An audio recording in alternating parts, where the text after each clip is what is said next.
Hello, everyone. Welcome to this panel discussion on the topic of navigating today's infrastructure and operations landscape, leveraging hybrid, multi-cloud, hyperconvergence, and observability. I'm Cyril, an evangelist for ManageEngine's ITOM solutions, and I've been with ManageEngine for the past 5 years now, and I'm delighted to drive this conversation along with two experts in this domain. Firstly, we have Gowrisankar, who is the Director of Product Management representing ManageEngine, the enterprise IT management division of Zoho Corporation that is trusted by 9 out of 10 Fortune 100 companies worldwide to manage their IT. Gowrisankar has been with us for 18 years, in more than 18 years of experience in the software industry, and he currently heads the product management team of ITOM Solutions in ManageEngine. He spent over a decade leading the pre-sales, support, training, and customer success teams for IT management products in ManageEngine and has been in product management for the past 5 years. And being a product expert with a good understanding of the network domain, through his tenure, he's helped many enterprise customers successfully deploy ManageEngine ITOM solutions to achieve their strategic goals. Alongside Gowrisankar, we also have Aditya. He's part of Nutanix, which is, again, a global leader in cloud software, offering organizations a single platform to run applications and data across hybrid multi-cloud environments. And with Nutanix, companies such as yourself can reduce complexity and simplify operations, allowing you to focus on your business outcomes. Aditya Kammula is an alliance management and marketing professional with 14 years of experience in the technology community of cloud computing, IoT, SaaS, and in his current capacity as alliance manager at Nutanix, he is responsible for building and scaling technology partnerships, including orchestrating and managing GTM programs with various sales motions. Prior to Nutanix, Aditya has worked in various complex SaaS and IoT industries, chiefly responsible for driving new business development and partner marketing in white space regions across MEA, APAC, and SAARC regions. We're really delighted to have you with us, Aditya. Thank you so much for joining us today. Thank you so much, Gauri, for taking the time out to join us as well. Without further ado, let's dive into the topic of discussion today. Of course, infrastructure and operations is a huge area, right? And organizations need to leverage it, rightly so. With all complexity, they need all of that to drive business outcomes. So as organizations strive to be future ready and cost conscious, the complexity of modern applications, databases, and networks across multi-cloud environments increases. End users, of course, are just focused on getting the best possible experience out of an application or service. But in the middle, it's the IT teams that struggle with scaling those resources, meeting the demands of the app to provide such services. And in such a scenario, Aditya, could you elaborate the difference hyper-converged infrastructure makes as opposed to traditionally scaling up, and why should one go for hyper-converged infrastructure? Oh, well, first of all, thanks, Cyril, for this opportunity. I really look forward to having this conversation. So thank you so much. Now, coming to your question, well, there are quite a lot of factors that we are talking about here. It's quite a multi-dimensional question. So let me kind of answer it from a customer-centric standpoint, right? I mean, like you mentioned, of course, end users are expecting a world of things today. And just to kind of highlight that fact, I was attending a few years back, I was attending a fairly interesting AWS conference where it was actually mentioned that customer expectation or customer satisfaction is no more an expectation. It's actually customer delight, which is expected in today's world. And that's something that really rings quite a lot of meaning to, industries, not just in, IT, but across the board. Now, all this has to happen at the same, pace at the breakneck speed of how things are actually transpiring in today's place. I mean, a very potent example, if I may pull over, is the entire saga between ChatGPT and Bard. I mean, you saw that. We all saw that. So the focus on time to market is immense. And like you rightly said, IT becomes an integral part of that. IT infrastructure has to support organizations to not just keep the lights on, but to really support the entire drive to disrupt markets. So I find it exceptionally important for IT teams to not just be centered towards providing infrastructure, but to really move hand in glove with business needs. So that's certainly important from my point of view. And of course, I assume that it resonates with the entire market. Now, coming to your question around, hey, the IT team getting kind of squeezed between business needs and of course the cost centers and those sorts. We have of course seen a lot of organizations moving over to the cloud, and rightly said. The reason for that is until now the familiarity of three-layered or a three-tier infrastructure, which calls for managing storage, computation, and networking separately, has been working well so far. But again, with the time to market, I think that has to be changing. With, of course, public cloud, the entire software-defined infrastructure has really changed that, and I think that's where organizations need to go, really speaking. I completely agree with you, Aditya, and that makes total sense, especially considering the nature of these applications that are highly elastic, and with an infrastructure that can scale as per your demands, providing the same level of flexibility that you get on public cloud environments. On-prem, that's a huge advantage, right? Right. I mean, just to kind of give you more perspective, other than just the Chat GPT and Bard, right? In a recent Gartner report, it says about 750 million new apps will be developed by 2026. I think that's a staggering number.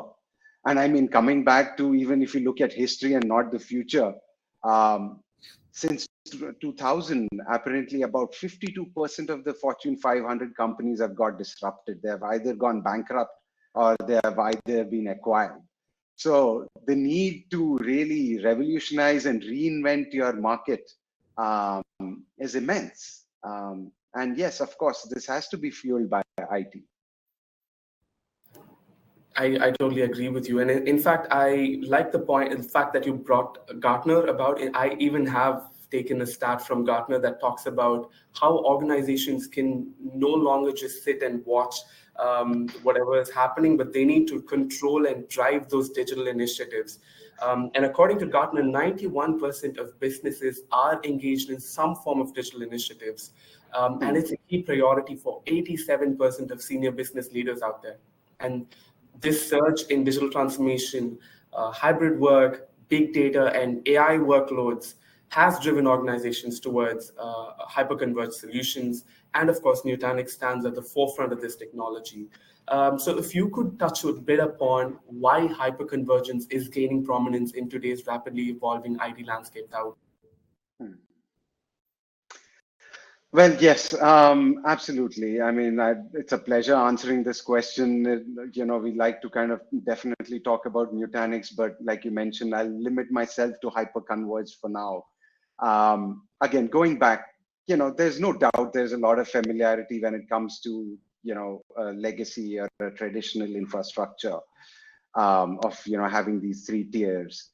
Now, the trouble with three-tier architecture is just the very fact that you have to manage these three separate tiers, and typically they are silos in many ways, is quite a challenge for organizations. I mean, imagine one has to separately manage a team to manage the computation, a team that manages SAN and storage, and then another team managing networking.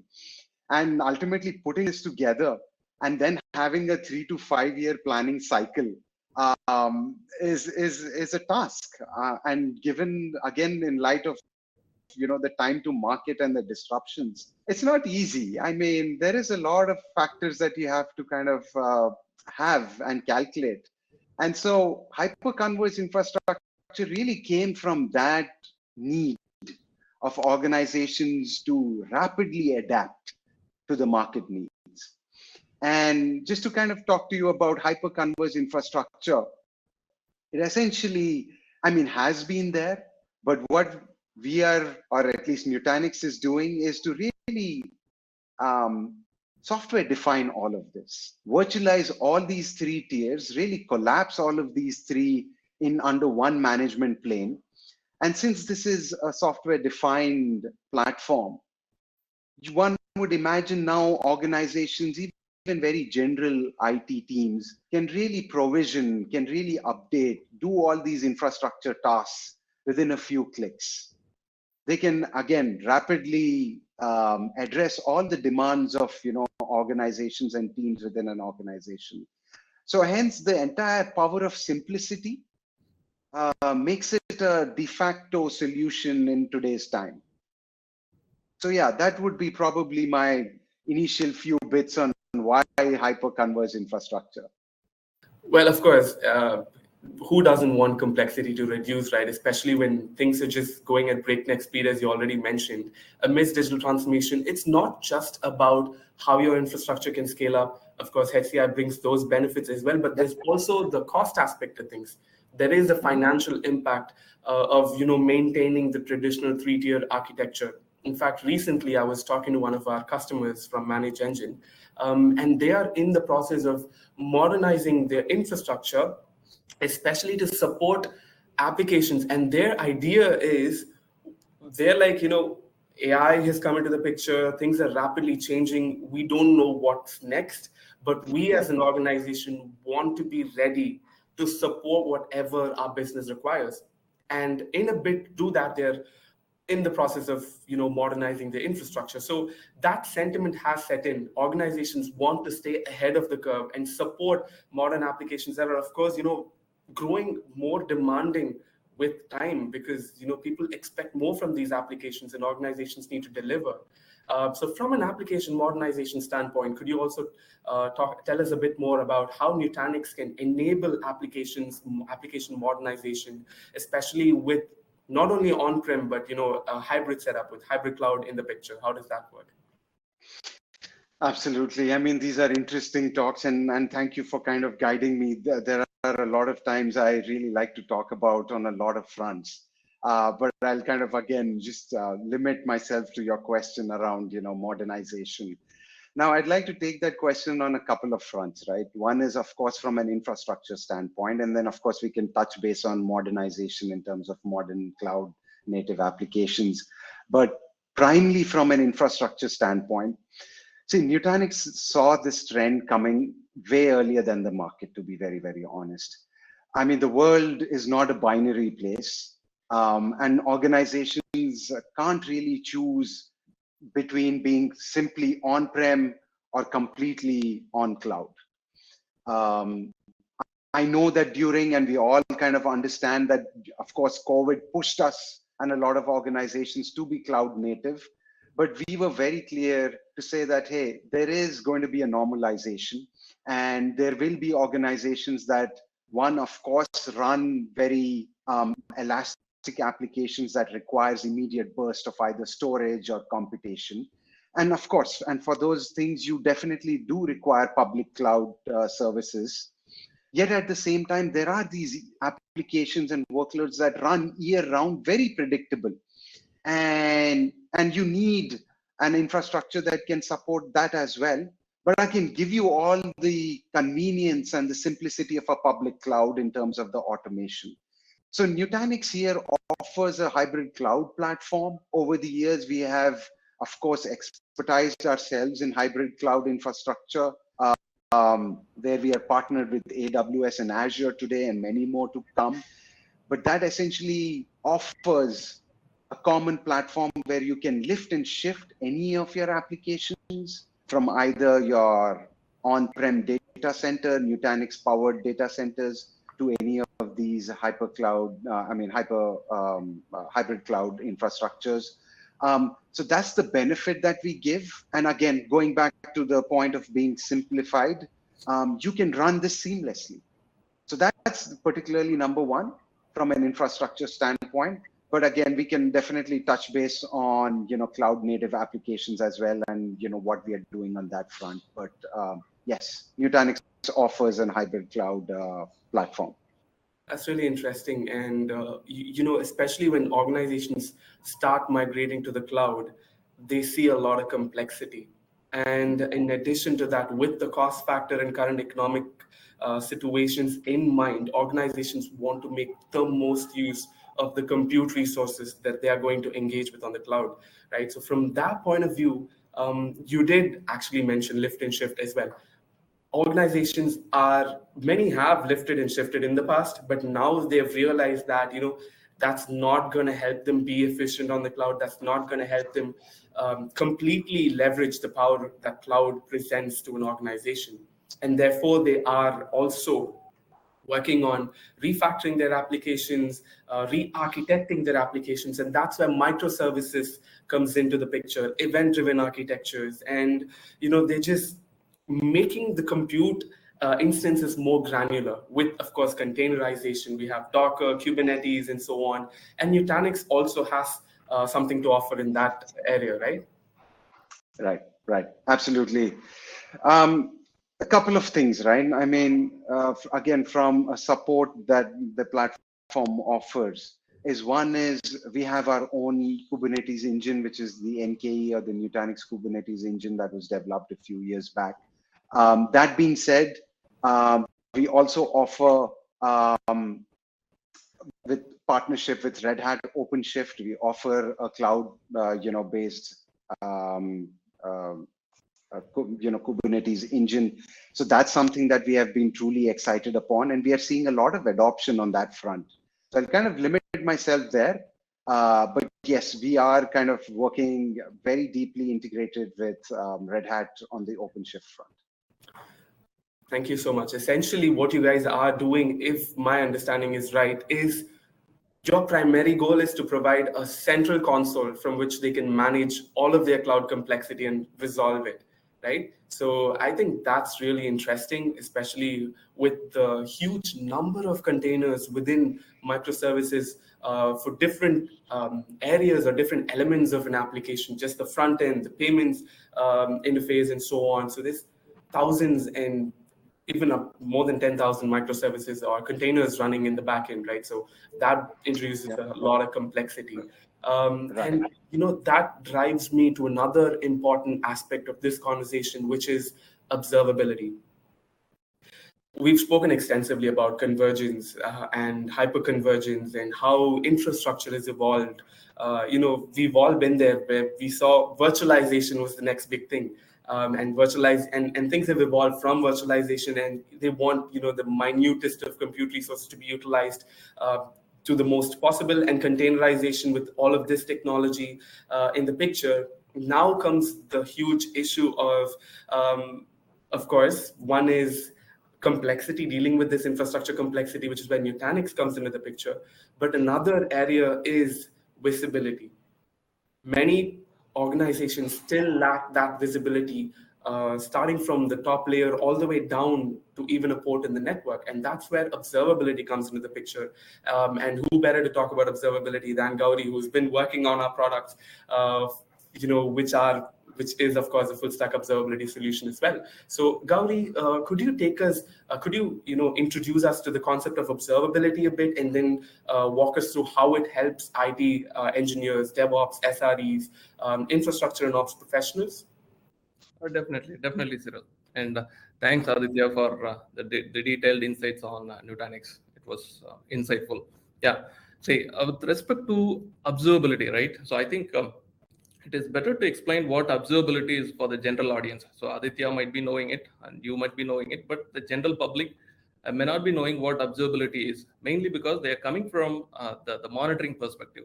So whenever we go to any user conferences and the webinars, the normal admins used to say that, yeah, that is what I normally do, right? So what is so special about observability? That was the question. So it's better to explain that part, right? From the monitoring perspective, right? So IT admins were monitoring the individual components of the stack using different tools.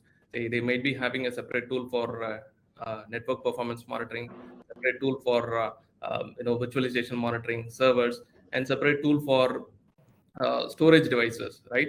But the actual scenario is, as Aditya rightly said, the customers are moving their workloads from on-premise locations to the hybrid to multi-clouds and all, right? So if you are monitoring only the KPIs, the metrics from individual components, it may not be possible to give you an overall idea. The business admins expect more insights, like how my business is running, how my business service is going to perform in more load, in less load. So that kind of predictions need to be there. That kind of analysis need to be done. So with just monitoring the CPU and memory, it won't be enough. So we need something to analyze and give better projections and analysis. So observability comes in this part. It helps getting visibility at each layer. As you said, it is top to bottom, end to end, from application layer to the network layer, right? So in addition to it, it also has the AI and ML. So as you said, when the workloads are moving from normal servers to thousands of containers, even a normal server would get a lot of events and alarms. So if they split across multiple containers and microservices, the amount of data that we need to process and analyze is going to be too much, right? So we need ANML to go through this large chunk of data, tens and tens of data, and provide some analytics. So observability is more about matrices, events, logs, and traces. They call it as MELT. And in the recent years, market is trying to include security as one of the pillars of observability. Yeah, this is with respect to observability. That's really interesting. Thank you so much for breaking down the concept. But also, how can observability help, especially when you've approached in hyperconvergence in your IT environment? Yeah, see, one of the challenge in observability, that is for the observability vendors, is to cover the workloads, as you said, so ranging from on-premise to multi-clouds. So we need to monitor the compute, network, storage, and also the latest microservices and containers across multiple vendors. So none of the observability vendors available in the market provide the visibility of all these. And also the scope of observability is also increasing. Say, for example, when I thought it is all about only IT, observability tries to include IoT as well and OT as well. That is also getting into observability as a part of IT, and observability vendors had to bring in the other components inside.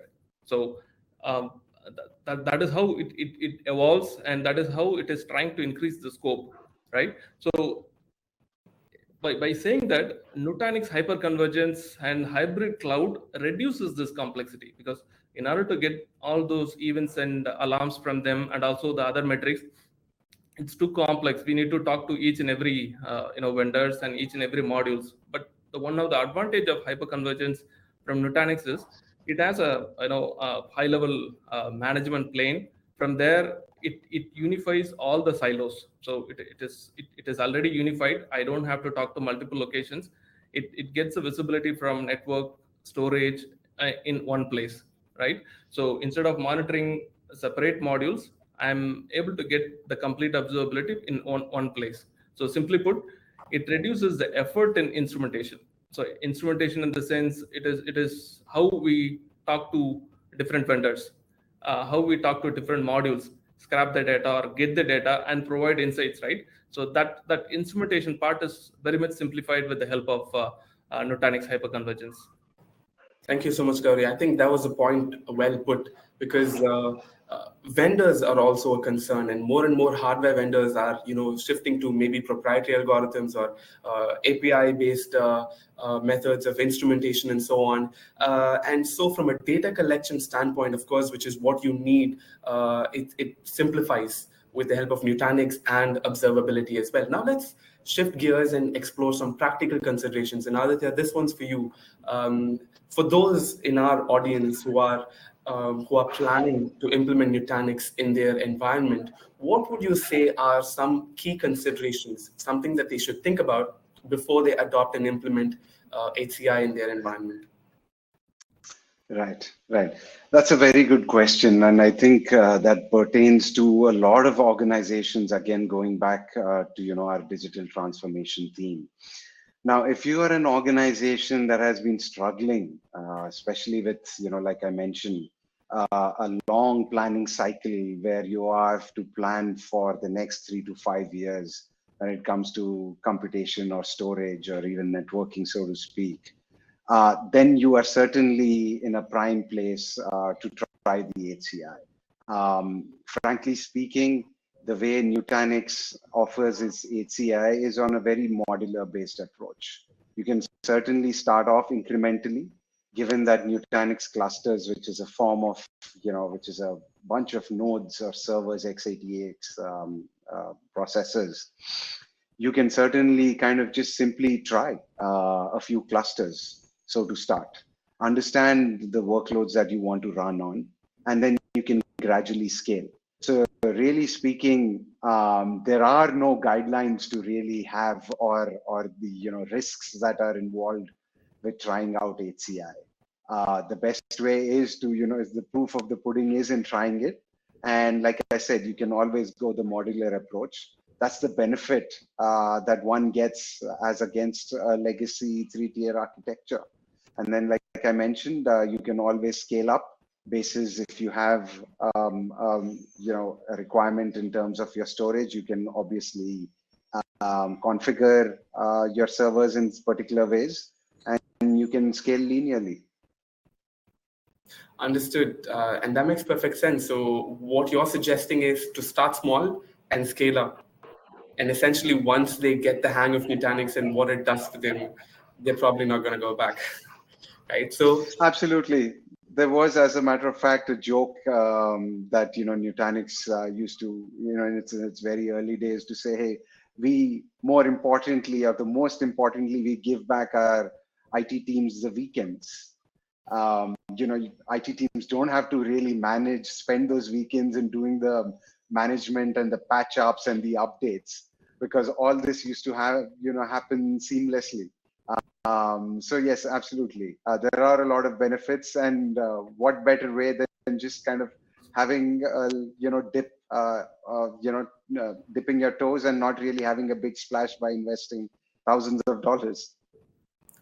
That completely makes sense. And actually, I would like to link this to Gauri as well, because observability is also one such area, I feel, because as Gauri rightly pointed out, many organizations are just shifting from the monitoring mindset to an observability mindset.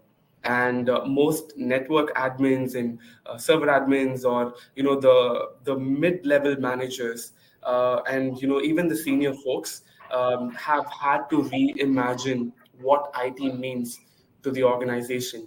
And it essentially nowadays is driving a business outcome.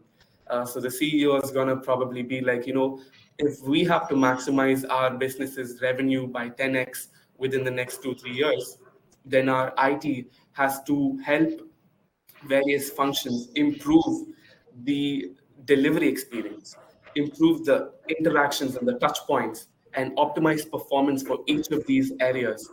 And I guess from ManageEngine, we have really good story there, and Gauri would be the right person to elaborate on that. So not only infrastructure modernization from an HCI adoption standpoint, all the way to gaining visibility, how can an organization essentially achieve this, Gauri? Yeah, definitely, Cyril. See, we have been working with Nutanix from year 2017 or 16, I think. So the Nutanix monitoring capability is something driven by our customers. So when we went to the user conferences and the training sessions that we had, most of the requests that we got, the common request across all customers across the globe was Nutanix monitoring capabilities, right? So I was wondering how it could. So at that time, HCI might be the relatively small one, or a new one for the enterprises, but customers were able to adopt it in a much better way, in a quick way. Might be because so the way it worked with other vendors, right? So virtualization was there that time. they were using VMware and also Hyper-V. Somehow Nutanix came in and then it worked seamlessly with these vendors, right? So that is one of the biggest advantage where Nutanix helped in migrating the normal virtualization into the HCI part, right? So I think it had options for Hyper-V, VMware, and also it had its own Acropolis, I believe, right? That's the virtual hypervisor. Absolutely AHV as we call it. Yes. Exactly. Correct. So it was relatively easy for the customers who migrate from a normal virtual computing to Nutanix HCI, and Nutanix did an excellent job in that migrations, right? So from product perspective, what we did was, so the customers already had a few monitoring enabled virtualization monitoring options already in the product. So when they bought HCI license, Nutanix license, and when we provided that option, just by a discovery, all the components in the VMware environment or Hyper-V environment moved into Nutanix environment within a single click. So that is one of the migration options that we provided at that time. So once we introduced that option, within a couple of months, I was able to see the much faster adoption with respect to this HCA with all customers. To be frank, that is one of the fastest growing adoption, the feature adoption with our customers across the globe. So Aditya, this one's for you. Nutanix, of course, has been in the forefront, and I would like to know what else are you guys working on? What more can we expect? What are some of the new developments and latest innovations that we can expect from Nutanix? That I would say is a tough question. I don't know where to begin from, to be very, very honest. That's why it's a tough one. Quite a lot of things. Of course, we are driving towards more and more partners when it comes to hybrid cloud. I did mention about Red Hat's partnership, which is almost about a year old, if not a couple of years old. Let me just spend a few seconds on the partnerships. We have got about 700 plus validated solutions, and I would say growing on a frantic pace. So that's certainly exciting from my own capacity of an alliances front. That being said, from a feature standpoint, we are of course also recently introduced a GPT in a box, which is an out-of-the-box solution. Organizations at the edge or at the core can really start running their AI workloads. That's again particularly interesting. And if someone has caught up with some news on Nutanix, we've recently partnered with Cisco as well. And that is particularly interesting because Cisco, as a matter of fact, plans to EOL its HyperFlex product line and instead have Nutanix be offered. To me, that is a great testament of not just confidence in our customer base, but what the entire ecosystem and market and partnerships really look at Nutanix as. So quite a lot of interesting things on a lot of fronts, from a market, from a feature standpoint, and like we said, microservices as well as hybrid cloud.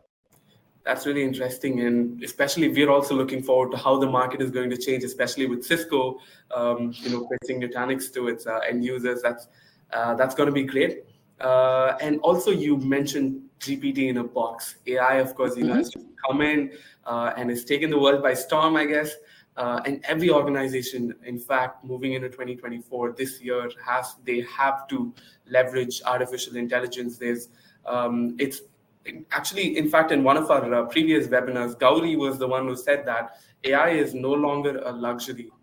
It's something that is essential now, right? So, Gauri, I would like you to elaborate a bit more on AI and how that fits into observability, and what that presents to end users in terms of an IT operations management context, right? AIOps. Yeah, definitely, Cyril. So, I would say that without AI, there couldn't be any observability. So that is the definition that we need to have, right? So with respect to AIOps, we have AIOps tightly bundled in the use cases, the capabilities that we already have. So Nutanix and the hyperconvergence also comes into that picture. So whatever that we do in the feature wise, that is applicable for Nutanix as well. So the couple of things that we did in the past, in the recent years, were adaptive thresholds. So it is like, so if you have a monitoring environment, so there might be some thousands and thousands of matrices that need to be configured. So it may not be possible for an admin to go through each and everything and set a threshold so that it alerts on a need basis, right? So we introduced AIOps into automatic baselining that provided end users, with the 3 or 4 weeks of data, it started alerting the customers without doing manual effort. So that is one of the mostly adopted feature with respect to AIOps. So if I understand this correctly, ideally customers would not have to spend as much time on manually configuring the threshold values for each of their critical devices. But with AI, we are able to learn the historical pattern and then provide alerts only when required. Exactly. So, that sounds great. That reduces a lot of time and effort, right? Yeah, exactly. So, and the next one would be the capacity planning. This, you might be knowing it already. So we had some mechanism, but that wasn't so accurate.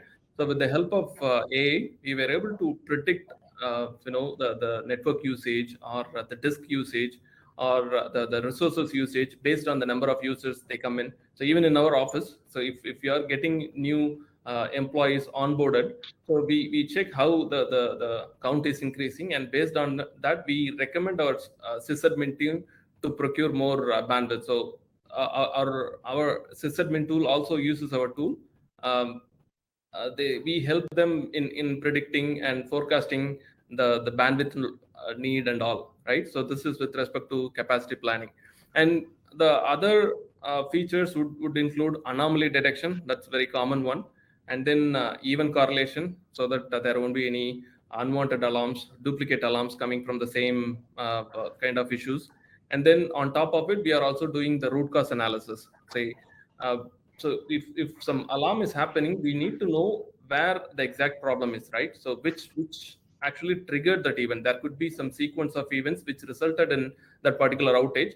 So we have this root cause analysis that go through and analyze each and every objects and tell, so this particular deviation has caused this, so that the admins could be better prepared. So in case if the sequence of events are happening next time, it can predict and say that there could be an outage, you be prepared. So these are all some of the AIOps features that we have.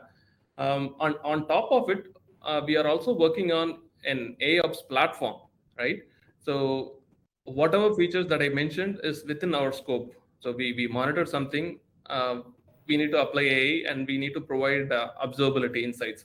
So that is fine. But what in case if we need to ingest information or security events or other type of events from other sources? So we are building a cloud-first AIOps platform, and in future we should be able to ingest more data, the tons and tons of data, and have AI engine running in the cloud, do the analysis and provide more insights. That is one roadmap that I wanted to share, right?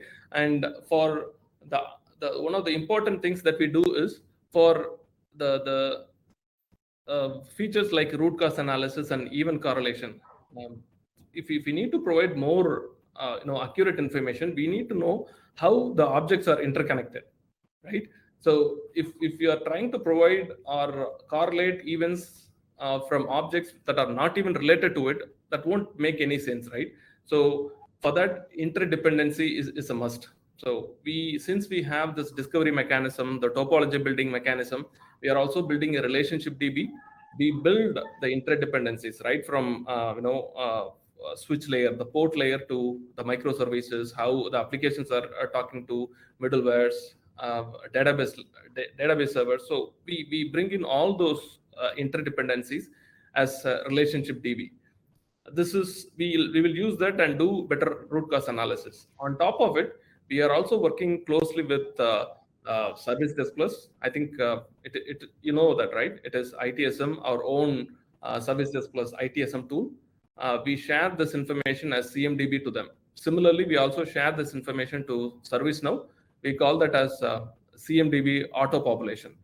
The way it helps is, so CMDB admins, one of the toughest or the challenging job is to build the relationship and find how a change or an alarm or an incident could affect the users, right? What are all the users impacted by this? What are all the objects impacted by this? So with the help of CMDB auto population, with the help of providing the relationship, we help our CMDB admins to better impact analysis. That's really interesting, Gauri. So you covered a wealth of information on all of these areas, especially how AI helps with all of that data collection, processing that information to give you insights, to give you only the alarms that matter, to help you identify what went wrong. Yeah. And how it went wrong, basically, with root cause analysis. But there's also the other component where you touched upon IT service management, right? Yeah. And from that point of view, there's also auto-remediation. That's another critical aspect. And how does our solution cater to that? Yeah. See, auto-remediation, before that, I also wanted to explain a part, so how Nutanix helps AIOps. I just wanted to cover that one. Say, in observability, understanding interdependency is a must, as I mentioned, right? So this Nutanix, this management plane, that control plane, that unifies the silos. Say, if you discover Prism Central, or if you discover the cluster, it automatically discovers the hypervisors across multiple vendors, VMs, disks, storage containers in a single API call, in a single discovery mechanism. We were able to get it. So, but since we auto-populate the dependencies from Nutanix, we were able to do better predictions and analysis when we have HCA environment. So this is what HCA provides to AIOps vendors like us, the observability vendors like us. Say, your other question is how AIOps helps in auto remediation, right? Yes. Say, as I mentioned, there are multiple use cases and features. Using that, we get alarms from our monitoring solutions. Say, we have an option to execute workflows. Say, if you have a sequence of actions need to be done. Say, when an alarm is coming from a disk, or when an alarm is coming from a VM, we have an option to trigger a webhook or have some external actions. Say, for example, if an alarm is coming from Nutanix VM, say that the memory is down. Based on that, we can execute some workflows, right? That workflow can call Nutanix webhook, and then that can provision additional memory. Similarly for the disk. So these are all very simple use cases, but very complex use cases which needs multiple sequence of actions, like a program, right? That can also be executed with the help of workflows. It is internally available in Op Manager. I think a similar option is also there in Nutanix, I believe, right? So we call that as runbook. Am I correct, Aditya? Playbooks. So, yes, absolutely. So, so with the help of the runbook automation or workflow automation, we can cover multiple use cases across multiple application perspectives. So that's really interesting. So we not only collect all of that information, we process all of that information and give insights that IT professionals can act on. In addition to that, we also automate the remediation process. And this is on top of the already simplified environment that Nutanix provides from a traditional 3-tier architecture. Imagine maintaining all of that infrastructure. So with Nutanix and ManageEngine, I pretty much, from my understanding, I'm able to see that your infrastructure complexity is reduced. You're able to automatically scale, get that elastic benefit in your on-prem environment, and also use it as an on-ramp to your cloud or hybrid cloud or multi-cloud environments, power your modern cloud-native applications, power your AI workloads. whatever the demand, the infrastructure is going to scale. And on top of that, with ManageEngine, you're also gaining that additional visibility that is critical to your operation. So from a business unit point of view, across distributed locations, so you're able to know, okay, so this application, this is the underlying Nutanix environment that's powering this particular application. These are the various locations that it's running on. These are the various clusters that's powering that application. So able to map all the way from the front end of an application. And in fact, we also support some digital experience monitoring capabilities within our applications manager module. With the help of digital experience application, performance monitoring, and all the way down to infrastructure monitoring, you're able to completely power your IT enterprise. Yep. Right? So I think that is a huge value add by adopting Nutanix and ManageEngine into your environment. And thank you so much, Aditya and Gauri, for walking us through this world of evolving IT operations and how Nutanix can help and how ManageEngine can help. Of course, for those of you who've joined us, thank you so much for staying. And we hope you found this session really insightful. I would also like to inform you that we have a 30-day free trial for both Nutanix and ManageEngine ITOM solutions. You can easily find that online. We would be sharing the links with you as well. Thank you so much for joining. Thank you, Aditya and Gauri, for sharing your expertise in this area. It's clear that with the help of our technologies and solutions, your organization can be poised to succeed in this rapidly evolving world. Thank you so much for joining us. That concludes the panel discussion for today.